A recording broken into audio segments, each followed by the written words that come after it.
L'objectif de ce cours, c'est vous donner un peu quelques principes sur le prototypage.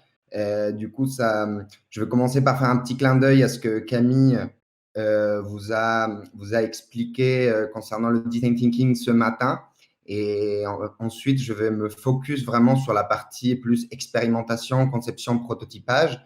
L'idée, ça sera de comprendre un peu l'état d'esprit qu'il faut avoir pour aborder cette phase-là et ensuite vous donner un peu de méthode et quelques outils afin que vous puissiez la mettre en pratique très rapidement et puis avoir un outil correct avec en faisant les bons choix, disons, juste après pour cet hackathon. Du coup, on se lance. Du coup, déjà, concernant le design thinking, Camille l'a très bien expliqué ce matin, il s'agit d'un processus de résolution créative de problèmes. Du coup, dans ce contexte d'un hackathon, dans le contexte de la crise, ça s'applique plus que jamais. L'idée, c'est pas de créer un produit tout simplement pour convertir, pour optimiser les ventes, etc. Certes, il faut un outil que les gens utilisent, mais pour cela, il faut résoudre un vrai problème. Et du coup, pour cela, j'ai synthétisé un peu le pitch de Camille avec 3 points essentiels. Du coup, le premier, c'est l'empathie. Quand on design, quand on conçoit un produit, on ne conçoit pas un produit pour une moyenne de personnes, mais pour des êtres humains. Et du coup, c'est très important de placer les utilisateurs au centre de la réflexion au niveau de quand on imagine, quand on conçoit un produit, il faut vraiment avoir bien en tête pour quel type de personnes on va concevoir. Le deuxième point, c'est l'idéation. On essaye de innover, de créer de nouveaux services qui résout des problèmes qui n'ont pas été adressés préalablement. Du coup, il faut utiliser vraiment la pensée divergente à travers l'analogie, etc. L'objectif, c'est pas de tomber sur des solutions évidentes. Et pour cela, il faut vraiment avoir un état d'esprit ouvert dans lequel on n'a pas peur de se tromper, d'aller chercher ailleurs, d'où la divergence et multiplier vraiment le choix pour multiplier les options. Et ensuite, on pourra prioriser et trier afin d'avoir la solution qui est à la fois implémentable et innovante. Et finalement, c'est l'expérimentation et c'est ce point-là qu'on va creuser pendant les 20 prochaines minutes. Il s'agit d'un point essentiel dans le processus de création d'un produit innovant. C'est-à-dire que quand on fait un produit déjà existant, par exemple, on veut implémenter, je sais pas, soit un restaurant, soit une boulangerie ou quelque chose, et l'objectif, c'est vraiment et que ça soit opérationnel très rapidement. On fait recours à, par exemple, une étude de marché où l'on va analyser, disons, un endroit donné, dans un contexte donné, pour une population, un segment donné. Mais ça va nous dire comment les gens y réagissent aujourd'hui par rapport à un concept qui est déjà existant et qui a déjà existé par le passé. Là, l'objectif, c'est de créer du nouveau. Du coup, la seule manière, l'objectif, c'est d'observer le futur, vu que la solution n'existe pas. Et ce n'est pas en faisant tout simplement une analyse, disons, de l'état actuel d'un périmètre, d'un contexte, mais c'est vraiment d'observer le futur. Et la seule manière d'observer le futur, c'est vraiment de mettre en situation, disons, un produit ou quelque chose afin de récupérer du feedback et apprendre comment les utilisateurs, les personnes qui vont vivre l'expérience du produit, vont réagir à vos nouvelles idées innovantes. Du coup, vous avez compris, l'objectif, c'est de se tromper très rapidement, c'est-à-dire que expérimenter, prototyper quelque chose dans un premier temps low fidelity, c'est ce qu'on dit, afin d'apprendre sur la réaction des futurs utilisateurs, pouvoir apprendre, itérer et ensuite optimiser son produit en réduisant les risques plutôt que de passer beaucoup de temps à développer une solution qui nous convient à nous en tant que concepteurs, mais que potentiellement ne va pas résoudre le problème de la bonne manière pour les personnes qui vont l'utiliser. Du coup, ça, c'est vraiment l'esprit général de l'expérimentation et du prototypage au sein de cette méthode. Du coup, pourquoi prototyper? L'objectif, c'est de récupérer du feedback, apprendre, itérer et on adapte le produit en fonction. Voilà, du coup, la première question qu'il faut se poser une fois qu'on a défini notre concept, ça va être qu'est-ce qu'on va prototyper et de quelle manière? Du coup, dans un premier temps, il faut fixer les objectifs du prototype et l'audience. C'est-à-dire qu'on ne pourra pas, dans un contexte d'un hackathon ou même dans le contexte de la création d'un premier MVP, je reviendrai par la suite sur ce terme, on ne peut pas développer l'ensemble de la solution. Du coup, il faudra faire des choix et définir en fait ce qu'on va vouloir prototyper. Et pour cela, il faut d'abord définir ce qu'on veut apprendre. Qu'est-ce qu'on a envie d'apprendre? Et ensuite, on va définir à qui on veut le faire tester pour apprendre ce qu'on veut apprendre. Je m'explique. On peut en général, disons, ce qu'on utilise pour choisir l'audience en fait de test suite à un prototypage, on va travailler par des utilisateurs extrêmes. C'est-à-dire que c'est vraiment, ça vient du design produit, c'est-à-dire que si on va designer la poignée d'une porte, on va s'intéresser potentiellement à un problème, à quelqu'un qui a des problèmes au niveau des articulations, puisque si la personne qui a des problèmes à ce niveau-là peut l'ouvrir, bah, n'importe qui pourra l'ouvrir. On va s'intéresser potentiellement aussi à un sportif qui a aucun problème afin de couvrir un peu toute la panoplie d'utilisateurs potentiels de la poignée de porte. Voilà. C'est pour que vous compreniez un peu le principe. On ne pourra pas faire tester par tout le monde. On a des moyens qui sont limités et du coup, il faut bien faire le choix de à qui on va faire tester en fonction de notre solution. Et ensuite, le périmètre, il s'agit vraiment d'identifier dans un premier temps ce qu'on veut tester. Ce qu'on veut tester, c'est vraiment ce qui rend notre produit unique, vraiment ce qui va le différencier de toutes les solutions existantes. Si on développe, par exemple, une application, on ne va pas tester au sein d'un prototypage, par exemple, une inscription ou un processus de vente.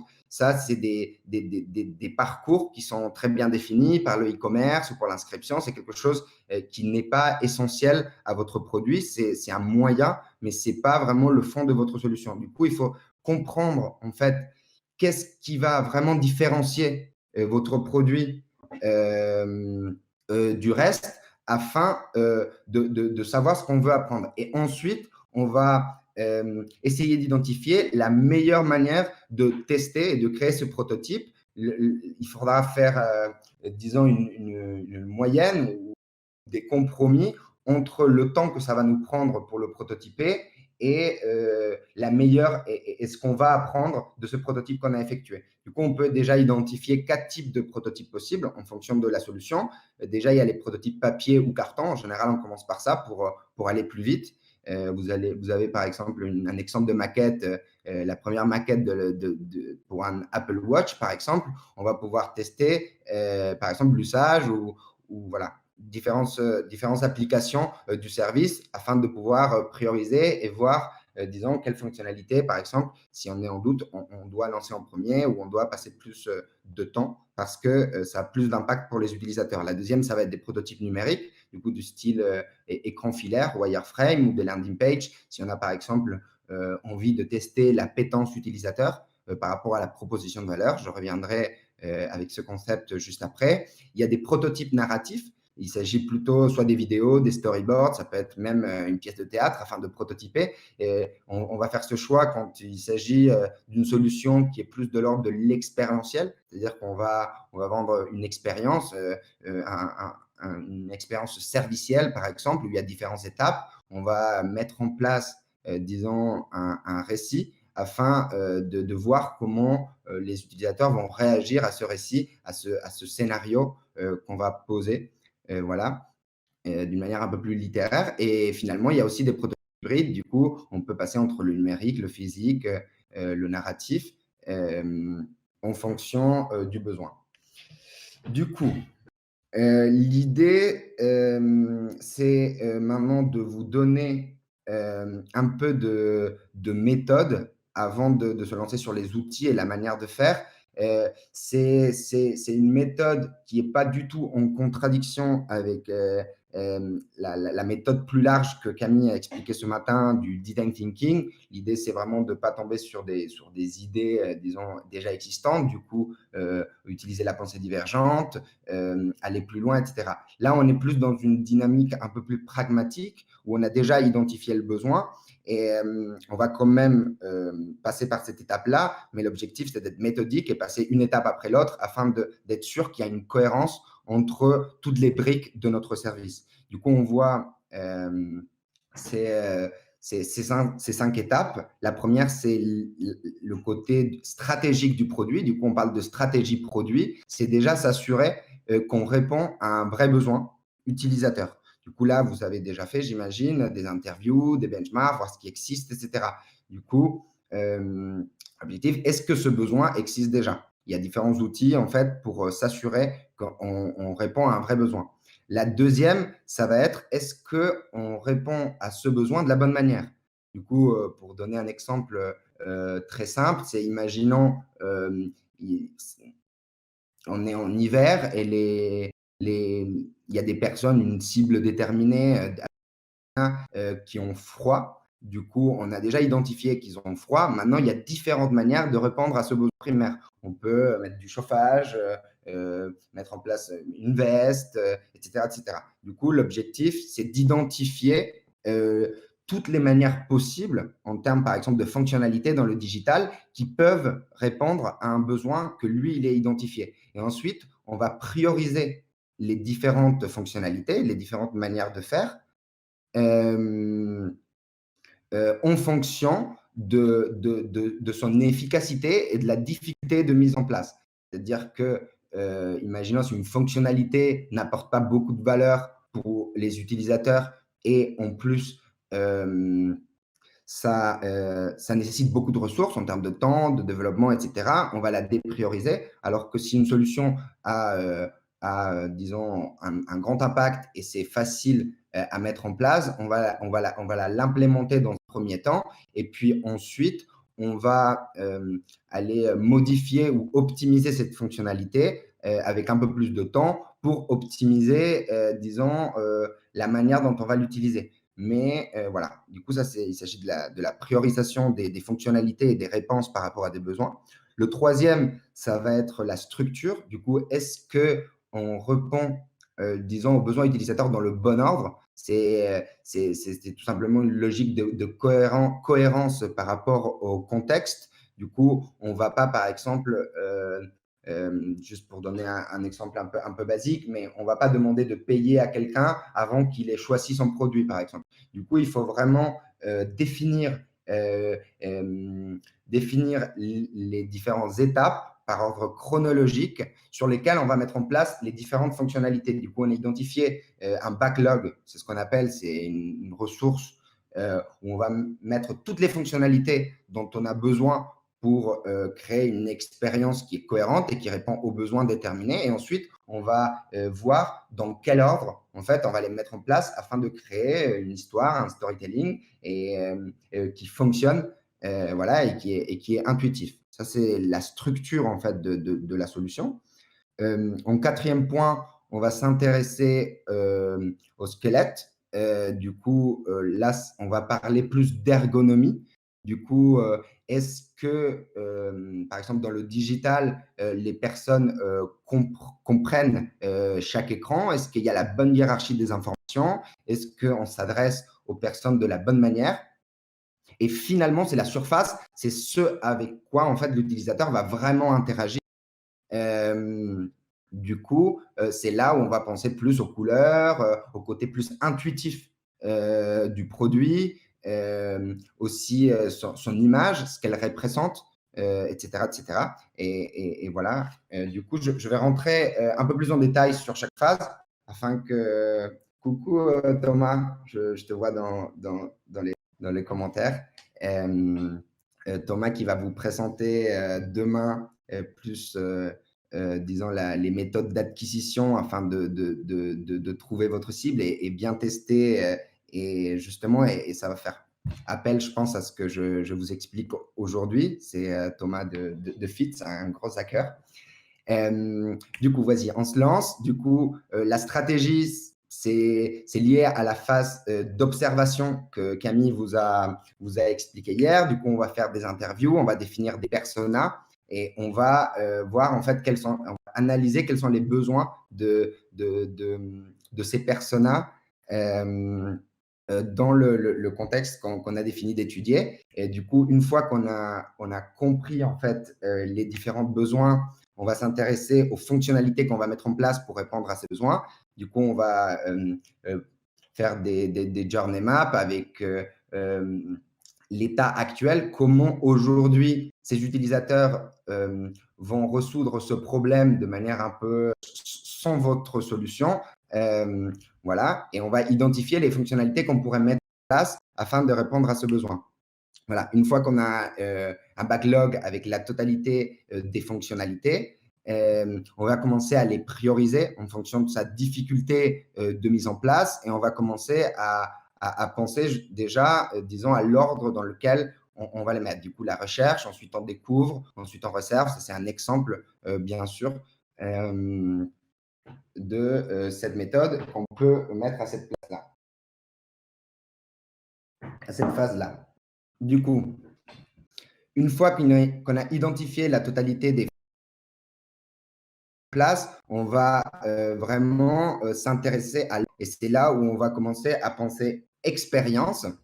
Du coup, il y a différents outils comme par exemple les flowcharts ou les user flow en fait. Et c'est là où on va commencer à esquisser l'expérience utilisateur. Ça, il s'agit d'un user flow qui prend pas mal de temps parce que c'est assez technique et c'est digitalisé. Aujourd'hui, dans le cadre d'un hackathon, il suffit tout simplement de le faire avec un papier, un crayon, mais tout simplement imaginer très rapidement les différents écrans par exemple, qu'on va mettre en place en mettant les fonctionnalités au bon moment. Là, on ne réfléchit pas encore vraiment à ce que va voir l'utilisateur, mais tout simplement auxquelles ces fonctionnalités doivent être mises en place. Du coup, on a les flowcharts où on a l'arborescence.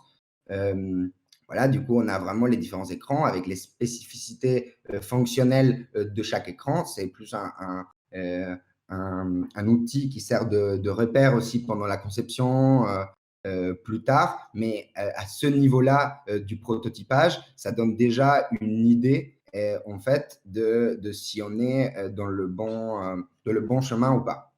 Et c'est qu'une fois qu'on a vraiment réussi, disons, à définir l'expérience, qu'on va s'intéresser aux différents écrans. Par exemple, là, il s'agit de créer des prototypes qui vont être digitaux. Du coup, je prends des raccourcis, je parle vraiment d'un prototype digital, par exemple. Et c'est là où on va vraiment commencer à l'argoniser. Quelle information au sein de chaque écran on va montrer en premier, de quelle manière, quel type de wording, de temps on va utiliser pour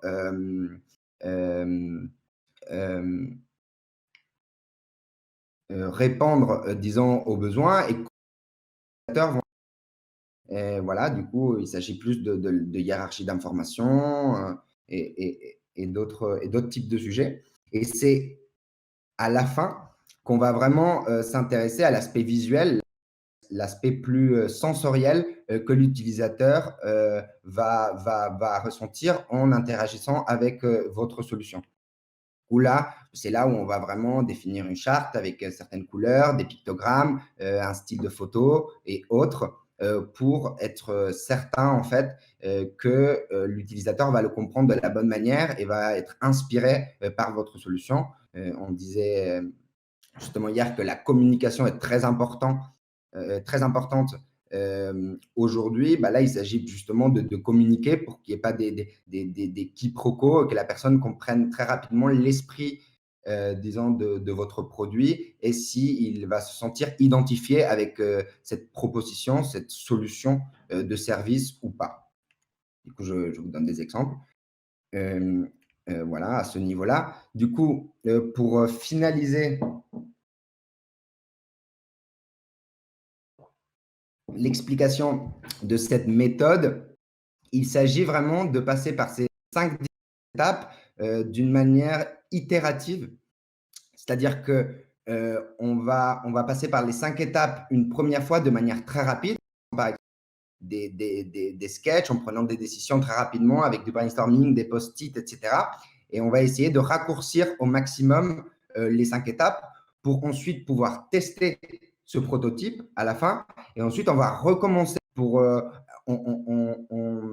prenant en compte l'apprentissage qu'on a eu au sein de la première version de test. Du coup, en fonction du temps, on va passer plus ou moins de temps dans ces différentes étapes, mais l'objectif, ce n'est pas d'itérer énormément de fois au sein d'une première étape, mais faire les 5 étapes très rapidement. Ça peut être fait en 1 heure, en 1 journée, en 1 semaine, en 1 mois. Voilà, c'est compressible. On peut le compresser.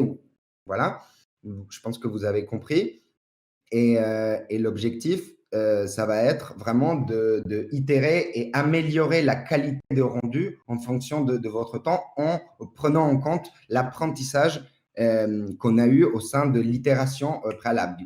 Je vous mets à notre schéma qui peut peut-être vous aider à comprendre. Du coup, imaginons qu'on part sur 4 cycles et on va passer de plus en plus de temps sur chaque étape puisqu'on va réduire les risques. C'est-à-dire qu'on a fait une première étape où on a prototypé quelque chose de manière très, très rapide, très simple. On aura déjà appris certaines choses sur la manière de réagir des utilisateurs. Et au niveau du deuxième cycle, on va monter un peu, on va passer un peu plus de temps parce qu'on a déjà appris et on a moins le risque de se tromper complètement. Et l'idée, justement, c'est d'avancer petit à petit, cycle après cycle, pendant toute la durée de vie d'un produit. Du coup, pour le prototypage, voilà, c'est quelque chose qui se finit jamais, disons, dans le cycle de vie d'un produit, et on va toujours l'optimiser petit à petit et de manière voilà, incrémentale. Une fois qu'on a déjà délimité sur le concept. Si un jour un problème, là, on pourra faire une phase de user research très poussée afin de faire un pivot. Par exemple, si on se rend compte qu'au cycle numéro 2, il y avait un élément qui était essentiel qui ne répond pas de la bonne manière, c'est à ce moment-là où on peut remettre en question, faire un pivot et puis recommencer une phase plus méthodique et itérative, comme je viens de vous l'expliquer. Voilà, du coup, juste pour finaliser, disons, cette intervention, je pense que dans le Notion, comme Julie vient de vous dire aussi sur les messages, vous avez pas mal d'outils. Moi, j'en ai pris certains qui sont assez pragmatiques, je pense, pour les utiliser dans le cadre d'un hackathon, afin de voilà, de pas rechercher et tester entre différents outils. Du coup, déjà, toujours commencer avec un papier. La première itération doit être vraiment très rapide, très facile.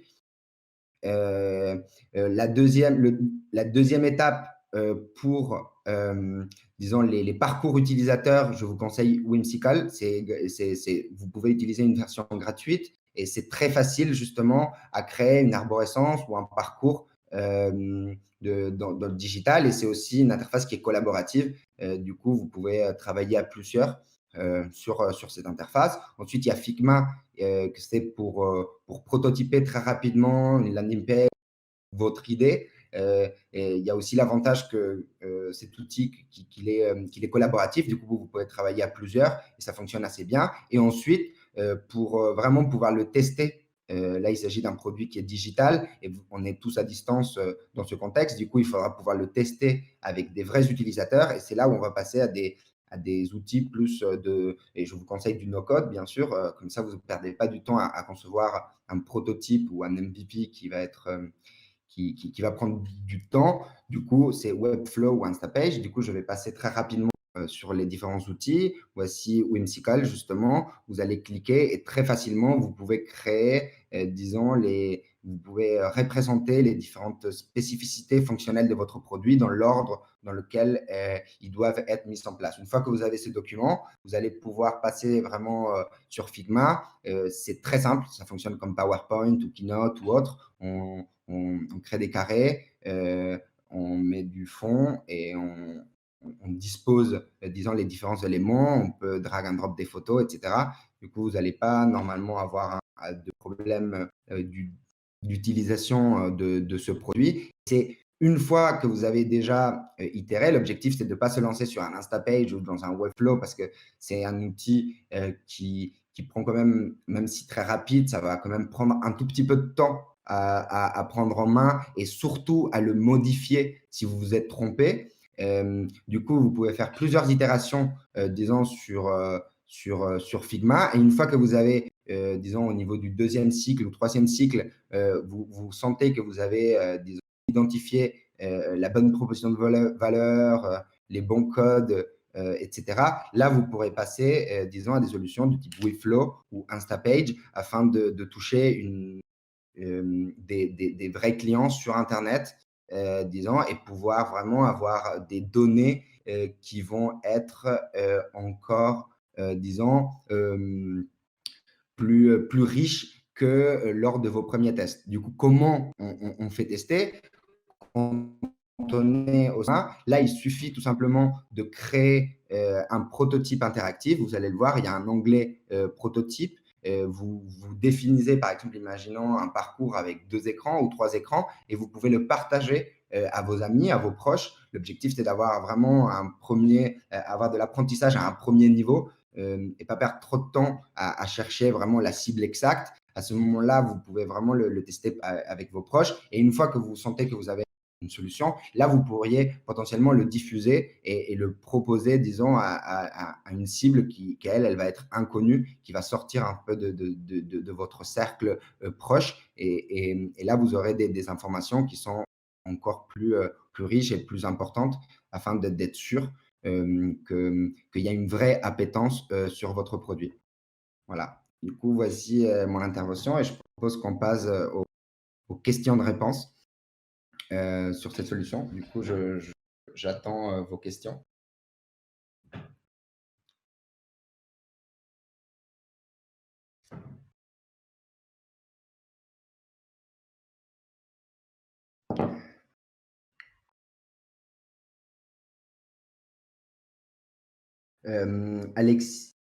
Alexis, oui, j'ai déjà envoyé les slides. C'est la fin des questions-réponses et de ma présentation. De rien, Julie. Merci, Quentin. Est-ce que déjà c'est clair? Est-ce que vous avez des points peut-être à préciser par rapport ou des questions concernant vraiment votre idée actuelle au stade où vous y êtes, que je puisse répondre? Qu'est-ce qu'on peut intégrer des chatbots dans Figma? Non, là, pour le coup, en fait, il va, comme j'avais bien dit, en fait, on représente un chatbot fictif sur Figma et on pourra le tester, mais il y a d'autres outils comme Quill Chatbot ou je pense que ça, Thomas, justement, demain matin, vous trouverez des outils de chatbot plus précis afin de vraiment pouvoir tester un chatbot dans des conditions réelles. Mais déjà, dans un premier temps, vous pouvez esquisser sur Figma ou sur n'importe quel, ou même sur PowerPoint. L'objectif, c'est vraiment de ne pas perdre du temps avec des produits un peu plus techniques et montrer, en fait, c'est-à-dire que vous pourriez mimer, disons, en fonction de la personne qui est en face. Je m'explique, on va par exemple définir un arbre de décision, c'est-à-dire si la personne elle dit ça, je veux montrer tel écran, si la personne elle dit ça, je veux changer, etc. Et du coup, il n'y aura pas une vraie intelligence du chatbot, ce qu'on va faire, c'est qu'on va le faire à la main. Du coup, en fonction de ce que la personne qui est en train de tester va décider, il y aura quelqu'un en fait qui va triquer et qui va faire comme s'il y avait une vraie réponse. Et vaut mieux faire ça que passer du temps, par exemple, à définir tous les informations de gestion qu'un vrai prototypage va nécessiter. Du coup, dans un premier temps, fake it until you make it. Voilà, c'est la phrase. Mais concrètement, il va s'agir justement de créer comme une scène, une pièce de théâtre dans laquelle on va. Voilà, je pense que vous avez compris. Je ne sais pas si ça répond à ta question. Exactement.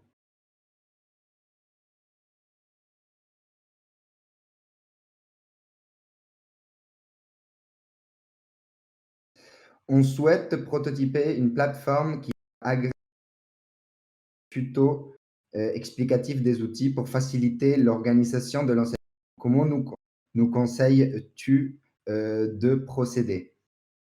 J'aurais peut-être besoin d'un tout petit pour répondre à cette question. Mais déjà, on parle d'une plateforme.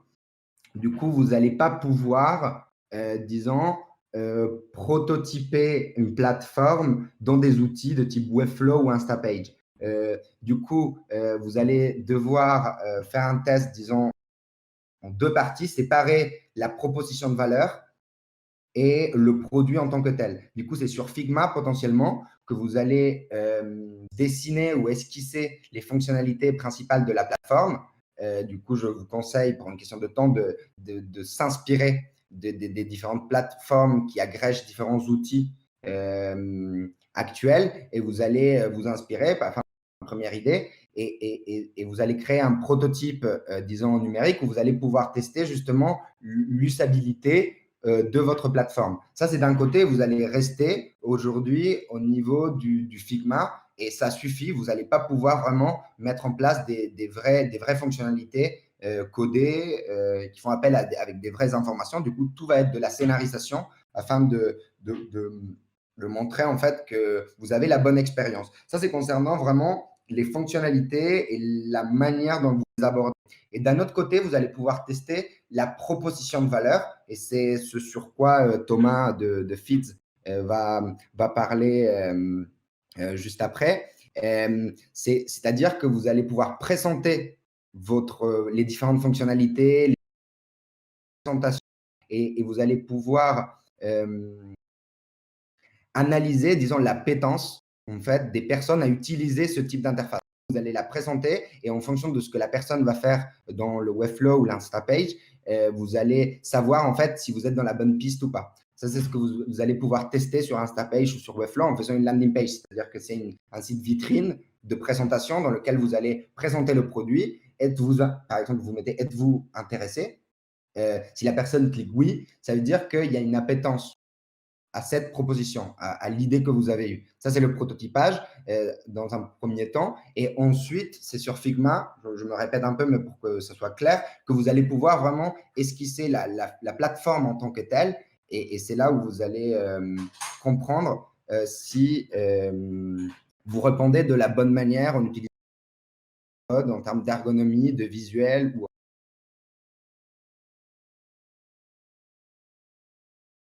Et je pense que je réponds aussi tu les utilises plus pour le prototypage ou le test utilisateur. Je pense que ça répond également à cette question.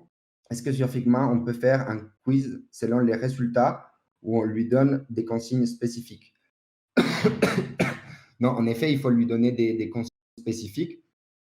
C'est-à-dire que vous allez potentiellement créer une arborescence et décider en fait vers où vous allez aller en fonction du test. Il faut savoir aussi que à la fois Webflow ou Figma, c'est des outils qui ont beaucoup d'informations sur Internet. Du coup, je préfère pas j'ai pas préféré axer ça sur l'outil Figma parce qu'il y a des vidéos avec Figma Academy ou Webflow Academy. C'est très bien expliqué, par exemple, la manière dont on doit créer les liens. C'est très intuitif. Du coup, je ne pense pas que vous allez avoir vraiment un problème à ce niveau.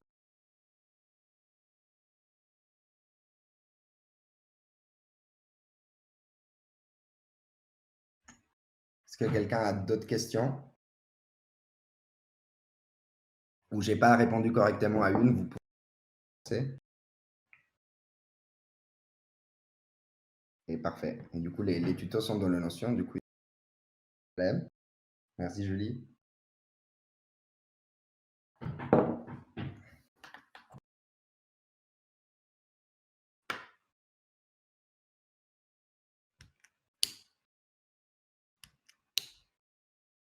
peux encore attendre une minute, voir s'il y a des nouvelles questions auxquelles je puisse répondre. Sinon, de toute façon, je veux dire, je reste sur le Discord. Vous pouvez me chercher. Et puis, si vous avez une question spécifique par rapport à l'utilisation ou par rapport à la méthode, je pense que l'état d'esprit, il doit être assez clair. N'hésitez pas à me poser des questions et j'essaierai de répondre, disons, le plus rapidement possible et le plus précisément possible.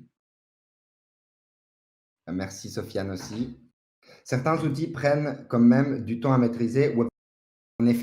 En effet, c'est pour ça que j'ai justement, je vous ai dit d'aller pas à pas, commencer par Papier, ensuite Whimsical, ensuite Figma et ensuite Webflow. Je pense que ça va être très facile si vous partez par exemple d'un template existant et que vous avez déjà pré-prototypé, disons, une page sur Figma. Il s'agit juste de glisser des choses. Je conseille cette solution pour des gens qui ont déjà des notions de design ou de HTML, CSS. C'est vrai, après, avec un template, ça peut se faire assez rapidement. Après, pour des gens qui n'ont pas du tout, disons, une notion, je vous conseille plus d'utiliser Instapage, qui va être plus optimal aussi pour mettre en pratique les enseignements que Fids et Thomas et Clément vous diront juste après. Et voilà, Instapay, c'est encore plus facile en utilisant les templates. Sinon, il y a d'autres solutions que vous pouvez chercher sur Internet, comme Wix, mettez prototypage de landing page,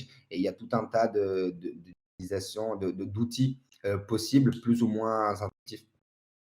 Webflow, c'est vraiment c'est facile quand on utilise un template. Ce qui est bien de cette solution, c'est que ça va vous permettre de customiser, disons, au plus votre landing page si vous avez un vrai besoin, si ça fait partie, disons, si l'identité est très importante, par exemple, pour la présentation de votre produit. S'il s'agit d'une solution où on a moins cette notion plutôt d'identité ou de communication, des outils du style Wix ou Instapage, disons, peuvent suffire dans ce contexte et c'est peut-être à prioriser.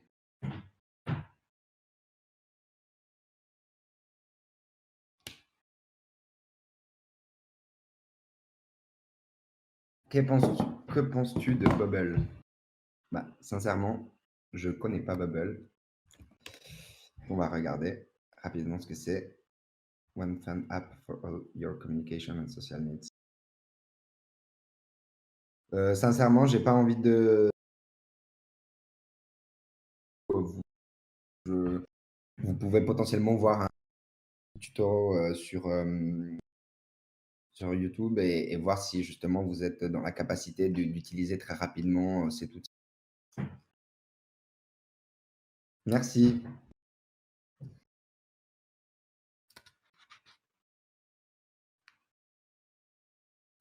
Laurent, oui, comme je disais, bien entendu, le papier, il ne prend pas du temps. Du coup, commencez toujours par là. Essayez d'être créatif dans la manière dont vous allez tester les prototypes. Essayez d'aller à l'essentiel. Et vraiment, il ne faut pas chercher à créer quelque chose qui soit très fidèle, disons, à la solution finale. Juste la manière la plus efficace de tester si votre solution fonctionne et répond à un vrai besoin ou pas. Vraiment, essayer de prioriser, essayer de réduire, disons, la quantité d'écran ou la dimension de votre prototype au maximum, juste pour avoir les apprentissages que vous avez vraiment pré-identifiés à l'avance. Ça, c'est très important. Il vaut mieux perdre du temps à vraiment identifier ce qu'on a envie d'apprendre et ensuite faire un prototype justement le plus low fidelity possible mais au moins vous allez avoir les éléments que vous cherchez.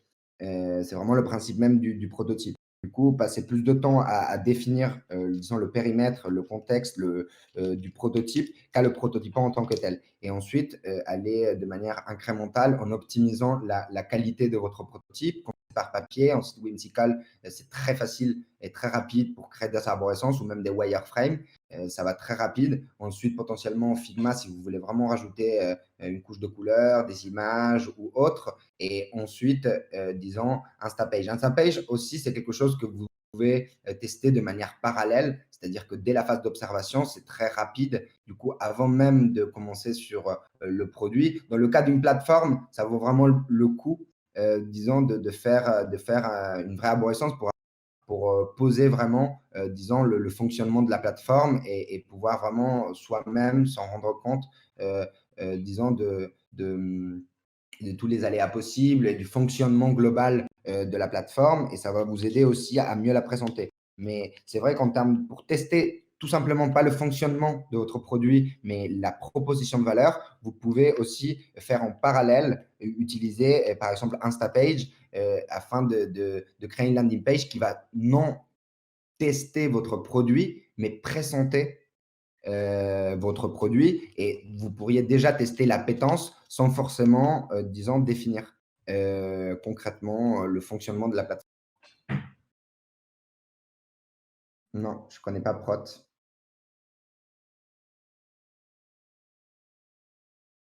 Il y a aussi Marvel qui est bien. Ils ont une application sur permet, ça permet aussi sur l'application de prendre des photos de vos sketchs, disons à la main. Du coup, vous allez dessiner un écran, disons, où vous allez écrire à la main très rapidement. Et ensuite, vous allez prendre une photo depuis l'appli de Marvel et vous allez créer des liens et vous pouvez créer un projet interactif. Vous pouvez créer un prototype interactif depuis vos sketchs de wireframe en papier. Je vous mets aussi également, euh,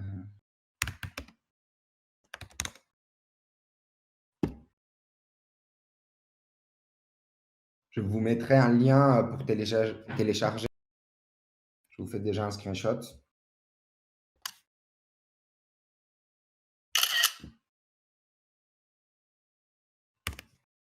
Voilà. Du coup, vous avez la référence. Ah, j'ai pas le logo.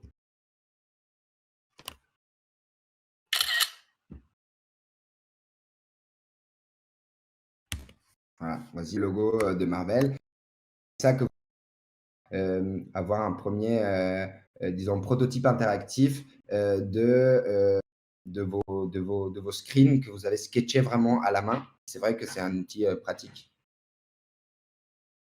Ok, super. Bah, du coup, je vous conseille vraiment de commencer au cas où vous avez une plateforme, une vraie expérience, disons, utilisateur. C'est bien de commencer par papier et ça vous permet de le digitaliser et de pouvoir le tester à distance avec votre cercle proche.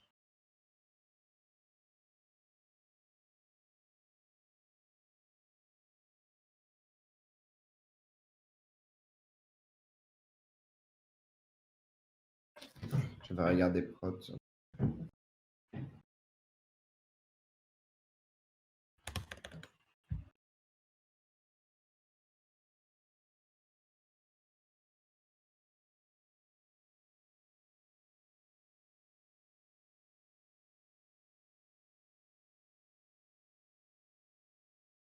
Ok, je vois, oui. En effet, c'est le même type de fonction. C'est vraiment à prioriser dans potentiellement le premier sprint ou le premier cycle de prototypage.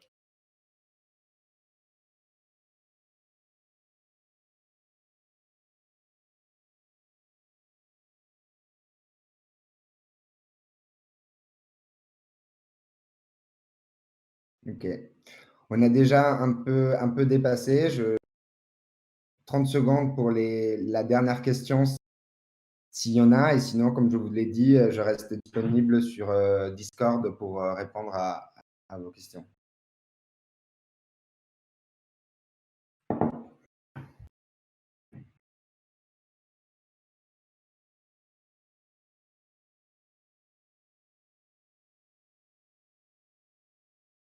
Bon, du coup, merci beaucoup de m'écouter. J'espère que ça vous a plu, que ça vous a appris des choses par rapport au prototypage et au design thinking en général. Du coup, ne ratez pas vraiment la prochaine session que Feeds va vous faire sur le gros hacking, etc. C'est très important pour pouvoir tester votre prototype ou votre proposition de valeur et vraiment avoir une solution qui va être ancrée dans le réel et vraiment tester justement est-ce que votre cible va vraiment comprendre votre proposition et est-ce qu'ils ont l'intérêt en fait de dépenser des ressources, c'est-à-dire du temps ou de l'argent sur votre produit. Du coup, ne ratez pas ce cycle-là, il est très important. Merci, merci à tous.